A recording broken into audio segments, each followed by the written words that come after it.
Guys, welcome और welcome back to my YouTube channel. तो guys, आज की वीडियो में हम पढ़ने वाले हैं यूकेपीएससी अर्थशास्त्र के कुछ महत्वपूर्ण टॉपिक जो कि प्रीवियस ईयर क्वेश्चन पेपर में भी आए थे। तो उन्हीं टॉपिक को मैंने यहाँ पे लिखा है और अब मैं यहाँ पे आपको डिटेल में बताऊंगी कि कौन कौन से टॉपिक ऐसे हैं जो आपके यूकेपीएससी 2022 की परीक्षा में आ सकते हैं। तो चलिए शुरू करते हैं। सबसे पहला आपका यूकेपीएससी अर्थशास्त्र में है अर्थव्यवस्था, प्रकार और चित्र। ठीक है, अर्थव्यवस्था के क्या क्या प्रकार हैं, क्षेत्र हैं।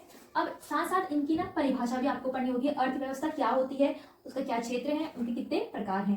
सेकंड आपका आता है मानव विकास रिपोर्ट, यानी कि मानव विकास रिपोर्ट जो आपकी प्रीवियस ईयर की रिपोर्ट आई होगी। जैसे अभी 2022 चल रहा है तो आपके एग्जाम में 21 की यहाँ पे रिपोर्ट पूछी जाएगी। इससे जुड़े हुए फैक्ट जो हैं वो यहाँ पे पूछे जाएंगे। इसके बाद आपका आता है सकल घरेलू उत्पाद, यानी कि ग्रॉस डोमेस्टिक प्रोडक्ट। उसके साथ आपको पढ़ना है जीएनपी, यहाँ पे एन का मतलब नेशनल होता है, और एनएनपी। ये तीन चीजें आपको पढ़नी है, सकल घरेलू उत्पाद, जीएनपी और एनएनपी। फिर इसके बाद आता है राष्ट्रीय आय, प्रति व्यक्ति आय। ठीक है, तो राष्ट्रीय आय, प्रति व्यक्ति आय आपको पढ़नी है।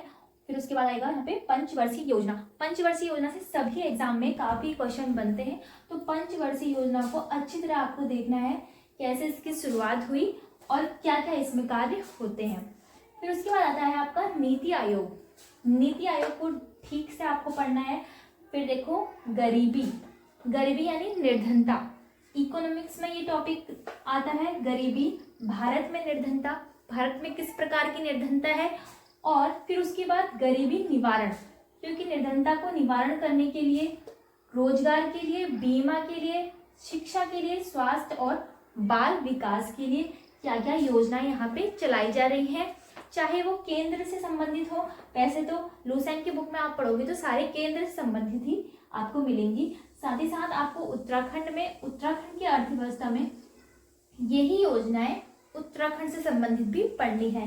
ठीक है, फिर आपका आता है 9 भारतीय वित्तीय व्यवस्था, बैंक वित्तीय व्यवस्था, यानी कि भारत की वित्तीय व्यवस्था कैसी है और बैंक कैसी वित्तीय व्यवस्था यहाँ पे हमें देता है, तो ये आपको यहाँ पे पढ़ना होगा। फिर उसके बाद आता है आपका 11th टॉपिक जो है वित्तीय संस्थाएं व सिक्कों का उत्पादन। ठीक है, वित्तीय संस्थाएं, कौन कौन सी संस्थाएं हमारे भारत में हैं। फिर उसके साथ साथ सिक्कों का उत्पादन कौन करता है, और ये भी इसमें क्वेश्चन आता है कि किस नोट में कौन सिग्नेचर करता है, जैसे कि आगे कौन गवर्नर सिग्नेचर करते हैं या फिर कौन उसमें ऐसा व्यक्ति होता है जो सिग्नेचर करता है, वो इसमें आ जाएगा सिक्कों के उत्पादन में। तो उसके बाद हमें देखना है टकसाल, यानी कि मिंट्स। ठीक है, ये आपको यहाँ पे तक 12 यहाँ पे टॉपिक हो गए आपके। कुछ टॉपिक मैंने यहाँ पे भी लिखे हैं, जैसे कि सेबी, सभी ने सुना होगा, इम्पोर्टेंट टॉपिक है आपका। और इससे पहले जो मैंने बताया, इसमें पंचवर्षीय योजना, प्रति व्यक्ति आय और सकल घरेलू उत्पाद, ये आपके मोस्ट इम्पॉर्टेंट टॉपिक है। ठीक है, फिर आपका देखो यहाँ पे आता है भारत के प्रमुख शेयर बाजार। ठीक है, शेयर बाजार आपको पढ़ने हैं, कौन कौन से शेयर बाजार हैं, उनमें क्या क्या नीतियां अपना रखी है, तो वो सारा आपको पढ़ना है। फिर आता है आपका कर। कर का मतलब होता है टैक्स। तो टैक्स कौन कौन से टाइप के होते हैं, उनके टाइप अच्छी तरह पढ़ने, जैसे कि प्रत्यक्ष कर, अप्रत्यक्ष कर। प्रत्यक्ष और अप्रत्यक्ष से काफी क्वेश्चंस अनेक जो एग्जाम हुए हैं तो उनमें पूछे गए हैं। फिर आपका जीएसटी जो है इम्पोर्टेंट टॉपिक है एक, इसको आपको ढंग से देखना है, जीएसटी क्या है और इसके नियम क्या है। फिर आता है आपका बजट। ठीक है, बजट में आपको क्या पढ़ना है, बजट का आपको डिटेल में पढ़ना है सारी चीजें, क्योंकि अर्थशास्त्र विषय में बजट काफी महत्वपूर्ण भूमिका निभाता है। उसके बाद आपको देखना है कृषि, पशुपालन, मत्स्य पालन। ठीक है, कृषि, पशुपालन और मत्स्य पालन आपको देखना है। फिर उसके बाद यहाँ पे आ गया है नवरत्न कंपनियां। भारत विश्व की जो है नवरत्न कंपनियां, महारत्न कंपनियां कौन सी है और मिनी रत्न कंपनियां कौन सी हैं। तो ये रत्न कंपनियों की लिस्ट आपकी लूसेंट की बुक में दी हुई है, तो वहां से आप देख लेना।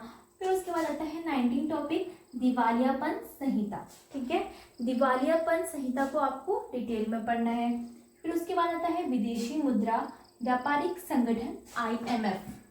आईएमएफ हर साल कुछ ना कुछ रिपोर्ट जारी करता है, जिससे हमें पता चलता है कि किस देश में बेरोजगारी की दर कितनी है और किस देश में परसेंटेज बढ़ा है या फिर घटा है बेरोजगारी का, तो वो हमें IMF बताता है, व्यापारिक संगठन। ठीक है, फिर उसके बाद आता है आपका सिद्धांत एवं प्रतिपादक। अब जो अर्थशास्त्र है उसमें कुछ अर्थशास्त्रियों ने अपने सिद्धांत दिए हैं और उनकी प्रतिपादक का मतलब होता है जो सिद्धांत देता है उसको प्रतिपादक कहते हैं। ठीक है, तो उसके नाम की लिस्ट आपकी लुसेंट की बुक में यहाँ पे दी होगी। ठीक, फिर उसके बाद आपका आता है पुस्तक। अर्थशास्त्र से संबंधित बहुत से लोगों ने कुछ पुस्तकें लिखी हैं, तो प्रमुख पुस्तकों के आपको लेखक और पुस्तकों के नाम याद करने होंगे। फिर उसके बाद आपका टॉपिक आता है मुद्रास्फीति, जो कि इम्पोर्टेंट टॉपिक है और काफी बार इसमें क्वेश्चन बनते हैं। मुद्रास्फीति में महंगाई से संबंधित क्वेश्चन आपके बनते हैं। तो मुद्रास्फीति का मतलब होता है रिफ्लेशन, ये आपको पढ़ना है। अब लास्ट में देखो, जब इकोनॉमिक्स आप पढ़ रहे होंगे तो लुसेंट की बुक में जो इकोनॉमिक्स वाला पोर्शन है उसका एंड होते ही आगे क्या आएंगे, विविध तथ्य आएंगे। विविध तथ्य यानी कि अर्थशास्त्र से जुड़े हुए कुछ महत्वपूर्ण तथ्य वहां पे जुड़े होंगे और साथ में ही परीक्षा उपयोगी तथ्य भी वहां पे दिए गए हैं, जो कि परीक्षा की दृष्टि से काफी महत्वपूर्ण है। तो परीक्षा उपयोगी तथ्यों को भी आपको यहाँ पे देखना है लुसेंट की बुक में से जो पढ़ते हैं। ठीक है, तो ये सारे आपके टॉपिक कौन से हो गए, अर्थशास्त्र के ये सारे टॉपिक हो गए, जो कि UKPSC ने प्रीवियस ईयर्स में भी पूछा है और आगे भी इसको पूछे जाने की संभावना 2022 में भी है। ठीक है, तो जो लोग भी पुलिस कांस्टेबल, फॉरेस्ट गार्ड्स, कनिष्ठ सहायक या फिर पटवारी की तैयारी कर रहे हैं तो उनके लिए ये जो टॉपिक है वो काफ़ी इम्पोर्टेंट है। और आपको अदर्स जो सब्जेक्ट हैं जैसे कि पॉलिटिकल साइंस, हिस्ट्री, ज्योग्राफी, तो उनकी वीडियो भी मैंने बनाई है और वो आपको UKPSC